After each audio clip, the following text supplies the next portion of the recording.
All right, welcome to the 5th installment on the Dragon Fantasy Art fairing.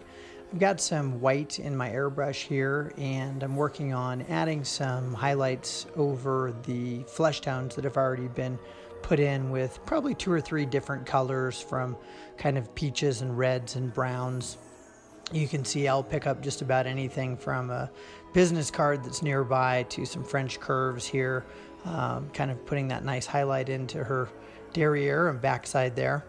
And because I want to make sure that she's nice and separated from her background, I'm adding some more whites to the clouds and things. And later in this video, you'll see adding the first stages of color to help keep the figure separated from the background.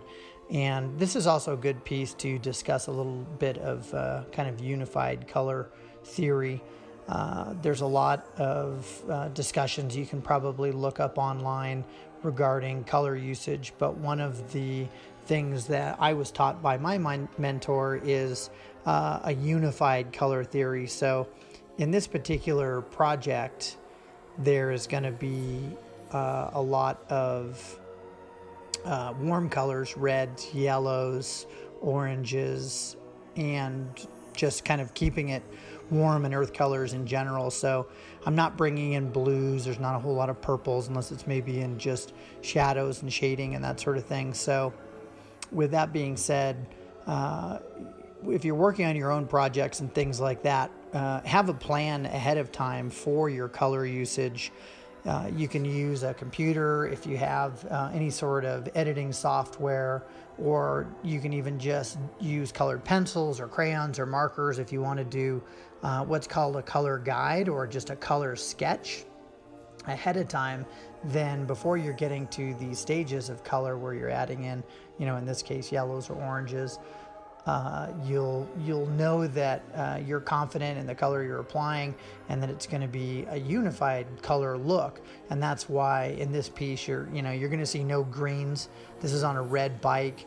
It's got some nice pinstriping, and I've allowed the pinstriping to show through in a few spots, like in the clouds, but obviously I don't want a line coming through her head, and that's one of the reasons why I painted the whole figure area where the figure and the dragon and such was going to be first completely white, so I don't end up with that pinstripe ghosting through my figure.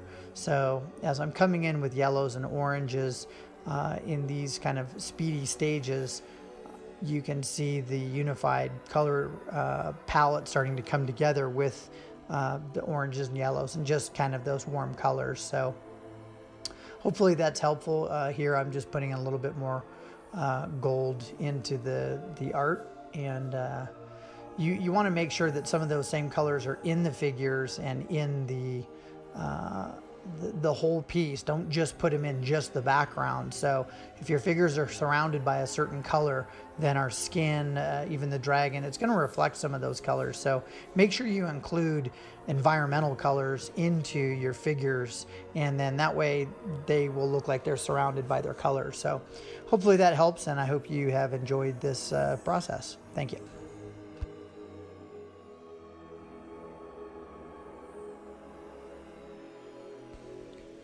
Thanks for joining me here on this session for Art Attack, my ongoing art series. And please check me out on Facebook, Monte Michael Moore, or my personal page and my website at mavericarts.com or mavarts.com, as well as mavarts on Instagram. Thanks.